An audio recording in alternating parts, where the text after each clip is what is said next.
किसी को 5 साल तक जेल में डाल दिया जाए और उसके खिलाफ ठोस सबूत तक ना हो। अगर कोई भी लोकतांत्रिक रूप से गंभीर समाज होता तो इस खबर पर हफ्तों चर्चा होती। हम अपनी राज्य व्यवस्था के अतिक्रमण से इतना सहज हो चुके हैं कि ऐसी खबरों पर हमारे कान भी खड़े नहीं होते हैं। भीमा कोरेगांव मामला रहस्यमयी केस बनता जा रहा है। जब पर्याप्त सबूत नहीं है, इस मामले की शुरुआत में पुणे पुलिस ने कहा था कि गोविंद गोपाल महार की मूर्ति की क्षति को लेकर 31 दिसंबर 2017 को दलित बहुजन समाज की बैठक एल्गार परिषद में भड़काऊ भाषण दिए गए, जिसके कारण हिंसा हुई। एक आदमी की उस हिंसा में मौत भी हुई। बाद में पुणे पुलिस ने 5000 पन्नों की चार्जशीट में इस केस में एक और पहलू जोड़ दिया कि इस मामले में गिरफ्तार 19 लोग मोदी सरकार को पलट देना चाहते थे और प्रधानमंत्री नरेंद्र मोदी की हत्या करना चाहते थे। इस स्तर के गंभीर आरोप में प्रोफेसर, वकील, सामाजिक कार्यकर्ता गिरफ्तार कर लिए गए। और ऐसे मामलों में आप कोर्ट की टिप्पणी पढ़ेंगे तो पता चलेगा कि किस तरह के सबूत जुटाए गए हैं। यह केस बता रहा है कि एनआईए का हाल भी कहीं ईडी की तरह ना हो जाए। इसी केस में गिरफ्तार 80 साल के स्टेन स्वामी की जेल में ही मौत हो गई।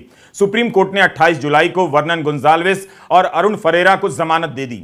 इनकी जमानत के मामले की सुनवाई मार्च में ही पूरी हो चुकी थी। मार्च से जुलाई आकर बीत गया। जुलाई के आखिरी दिनों में फैसला आता है और जमानत मिलती है। क्या यह कोई मामूली जमानत है जिस पर चुप्पी है? क्या आप इसी तरह सभी के लिए जेल के दरवाजे खोलना चाहते हैं?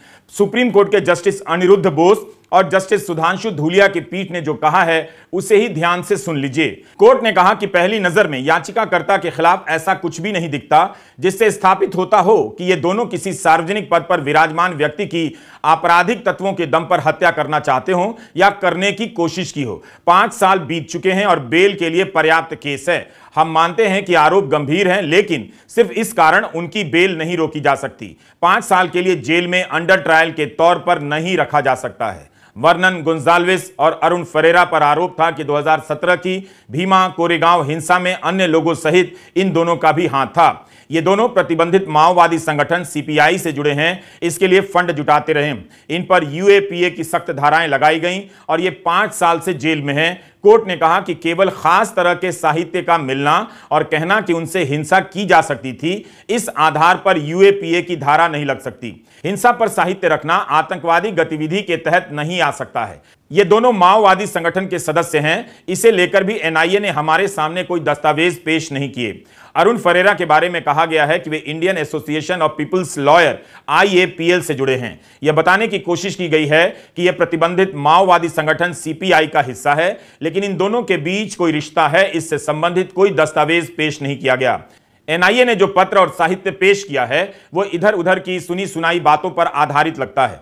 इन पत्रों को प्रत्यक्ष रूप से या परोक्ष रूप से किसी भी प्रकार की आतंकवादी गतिविधियों में शामिल होने का प्रमाण नहीं माना जा सकता।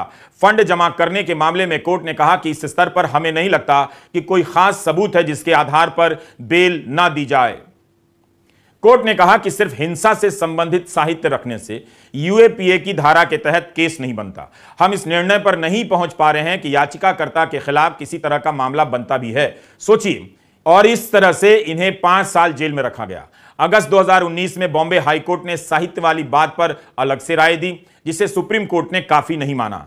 बॉम्बे हाईकोर्ट ने आरोपी वर्नन गोंजाल्विस से पूछा है कि उनके पास लियो टॉल्स्टॉय की वॉर एंड पीस जैसी आपत्तिजनक सामग्री क्यों थी। जस्टिस सारंग कोटवाल ने कहा कि ऐसी किताबें और सीडी पहली नजर में इशारा करती हैं कि इनमें राज्य के खिलाफ कुछ सामग्री है। वॉर एंड पीस पढ़ना भी क्या किसी को अपराधी बना सकता है? सुप्रीम कोर्ट ने इसी तरह के साहित्य के बारे में कहा कि इधर उधर की सुनी सुनाई बातों पर यह सारे तथ्य और तर्क आधारित लगते हैं। इन पत्रों को प्रत्यक्ष या परोक्ष रूप से आप आतंकवादी गतिविधियों में शामिल होने का प्रमाण नहीं मान सकते। इस केस में सुप्रीम कोर्ट की एक एक टिप्पणी बता रही है कि कितना आसान है किसी भी किताब या पत्र को साजिश का हिस्सा बना देना, गवाह खड़े कर देना और जेल में डाल देना। कोर्ट ने यह भी कहा कि गवाहों ने जो बयान दिए हैं उसमें भी इसका जिक्र नहीं है कि इन याचिकाकर्ताओं ने आतंकवादी गतिविधियों को अंजाम दिया हो। जो पत्र पेश किए गए हैं वे सबूत के तौर पर बहुत कमजोर हैं। हम कोर्ट की टिप्पणी का शब्दशः अनुवाद नहीं कर रहे, भावानुवाद कर रहे हैं। लेकिन क्या अब भी संदेह है कि इस केस का मकसद क्या लगता है?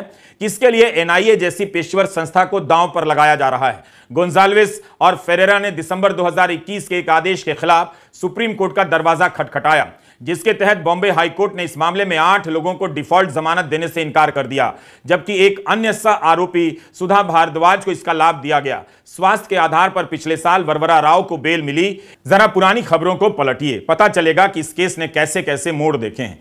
जुलाई 2021 की बात है। भीमा कोरेगांव केस में जेल में बंद सुधा भारद्वाज, गौतम नवलखा, रोना विल्सन, हैनी बाबू, वरवरा राव की तरफ से वकील युग चौधरी ने अदालत में कहा कि जिस जज को इस सुनवाई के लिए मनोनीत नहीं किया गया है, वह कैसे इस केस की सुनवाई कर सकते हैं। युग चौधरी का कहना था कि जो मनोनीत नहीं है, उनके आदेशों से लोग जेलों में सड़ रहे हैं। खबर आई कि बॉम्बे हाई कोर्ट ने महाराष्ट्र सरकार को आदेश दिया कि जिस जज ने पुणे पुलिस की चार्जशीट दायर करने के लिए अतिरिक्त समय सीमा बढ़ा दी, वह अधिकृत रूप से स्पेशल जज के रूप में तैनात किए गए थे या नहीं। मीडिया रिपोर्ट के अनुसार जो दस्तावेज कोर्ट के सामने लाए गए, उसके अनुसार युग चौधरी का आरोप सही निकला। जस्टिस शिंदे और जस्टिस जमादार ने कहा कि हाईकोर्ट की रजिस्ट्री ने जो रिकॉर्ड दिखाया है, वो सुधा भारद्वाज के दावे को सही ठहराता है। मीडिया रिपोर्ट की छानबीन में हमें इसके आगे की जानकारी नहीं मिल सकी। आप इस हिस्से को दोबारा से सुनिएगा।